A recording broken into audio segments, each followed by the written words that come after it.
1960년대 정치적 변혁 속에서 과도기 이렇게 하는데 대형 아파트가 나오려고 했다가 실패하는 시기입니다. 이게 1960년대 혹시 이제 PD님은 연세가 어떻게 되는지 어느 시기? 어려요. 아직 안 태어났어요. 뭘 거짓말하시면 보릿고개를 아십니까?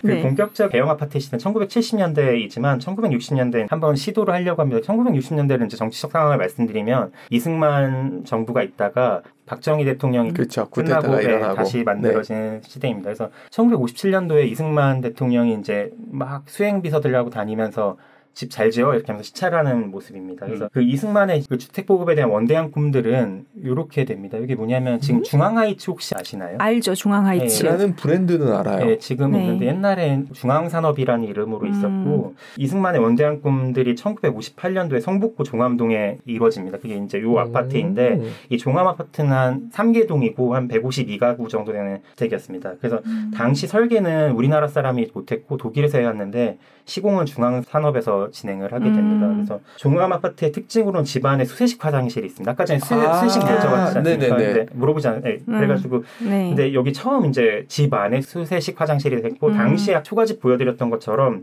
도시에는 집 밖에 공용 화장실을 보통 쓰는 경우들이 있었어요. 그것도 이제 수세식 아닌 경우들도 많았었고요. 그렇기 때문에 집 안에 화장실이 있는 수세식이 있는 종암동 아파트 같은 경우는 엄청난 현대 문물인 것처럼 보이기 시작합니다. 그래서 아파트가 각광이 바들랑 말랑합니다.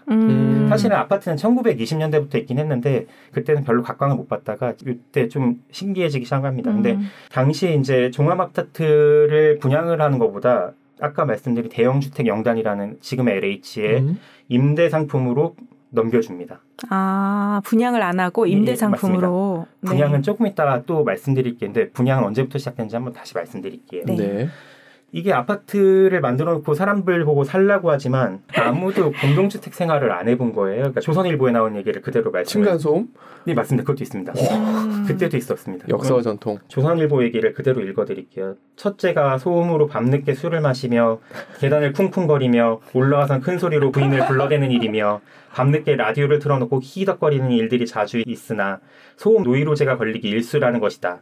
다음은 불결이다. 방 안은 물론 방 바깥이며 마당이며 휴지며 쓰레기며 함부로 버리며 남의 집 앞에 쓰려고 하지도 않아도 자기 집의 먼지를 이웃 복도로 몰아넣는 게 참 힘든 일이다. 수도시설은 상층까지는 만들어졌으나 수압이 낮아서 반나절 물 나오려고 하면 한참을 기다려야 된다. 막 이런. 그래서 저희 경별씨 멘트 같은데. 저는 멘트가 1960년대 멘트처럼 느껴져가지고. 네. 그래서 이런 초기의 유명세와 달리 불편하다는 소문이 파다하게 하면서 그렇겠네. 아파트에 대한 환상은 조금씩 줄어들기 시작합니다. 뭐 엄청난 환상이 있지 않았고 그냥 좋대라고 했는데 안 좋대라는 얘기도 나왔고 이승만 전 대통령이 네. 대형 아파트 건설을 한번 해보려고 꿈을 꿉니다. 근데 4.19와 5.16 군사 쿠데타로 이제 자초하게 됩니다. 그 이후에 이제 이 꿈을 박정희 대통령이 군사 정권에 의해서 실현하게 됩니다. 그런 것들을 이제 뒤에 더 말씀드리려고 하는데 그 1961년도에 도화동에 지은 마포 아파트 1, 2차입니다. 이제 이게 아파트의 그 시대를 열리는데 아까 전에 분양이냐고 물어보셨지 않습니까? 네. 이게 분양 아파트의 시초이긴 합니다. 와, 동간접. 와, 엄청나네. 저기가 공덕역인 거죠, 저 사거리가. 네, 맞습니다. 와. 네.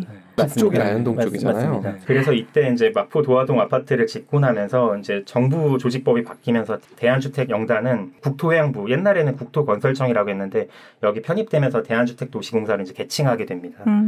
그래서 여기서 이제 재밌는 것들은 이승만 대통령과 박정희 대통령의 큰 방향의 차이를 보입니다. 뭐냐면 이승만 대통령 같은 경우는 공공의 자금으로 주택을 보급해야 된다는 주의였었는데 박정희 대통령 같은 경우 재정에 대한 부담 없이 민간을 참여시키고 입주민의 선납금을 받아서 지으면 빨리 지어질 거야 라는 생각 때문에 아까 말씀드렸던 이승만 대통령에서 80년대 노태우 사이에 공공에서 보급했던 집이 없다는 건 이런 기조에서 흘러나와서 거기서 단절된 겁니다. 나쁘게 얘기하면 날로 먹겠다는 거고 좋게 얘기하면은 자본주의를 도입하겠다. 예, 맞습니다. 그 자본주의는 두 번째 얘기 분양가 상한제 할 때 한번 다시 말씀드릴게요. 이게 또 첨예한 그 공식들이 있긴 죄송합니다. 하거든요. 너무 앞서가서. 아니, 아닙니다. 왜냐면 우등생이신 것 같아가지고. 죄송합니다.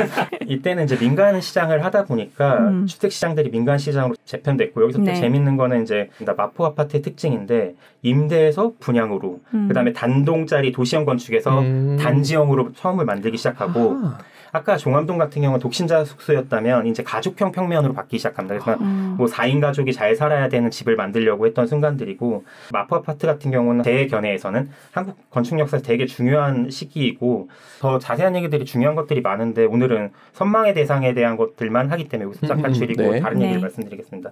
사실 마포 아파트도 처음에 분양이 잘 안 됐다고 하더라고요. 이거는 이제 단독주택과 아파트 토지 경제성을 비교한 다이어그램인데, 다이어그램이라면 도표인데 이 주변에 있는 이런 정도의 단독주택으로 너희에게 보급하려면 이만큼 땅이 필요한데 그것들을 마포 아파트에 놓으면 안에 공원도 있고 뭐 놀이터도 있고 되게 쾌적해라고 보여주는 겁니다. 그래서 마포 아파트 좋은 거야라고 하면서 이제 정부가 가스라이팅을 하기 시작합니다. 아파트는 그러네. 좋은 거야. 지금도 하는데. 여기서부터 이제 정부는 삶을 강요하는 듯이 이제 제가 느끼기에 보였고, 강요하는 사람들은 10년 뒤인 이제 박정희 대통령 3선할 때 꽤나 성공했음을 보입니다. 뭐냐면 이게 박정희 대통령 선거 포스터인데 10년 전에는 막 논 끌고 막 이런 거 보여줬었는데 지금 오른쪽에 보이시는 거 보면 마포 아파트 공원에서 있는 모습들을 보입니다. 이게 이제 표를 얻고자 하는 사람들의 모습입니다. 그래서 이 사람들이 이제 행복한 생활이란 요런 거야. 풍요로운 결신이란 저런 거야.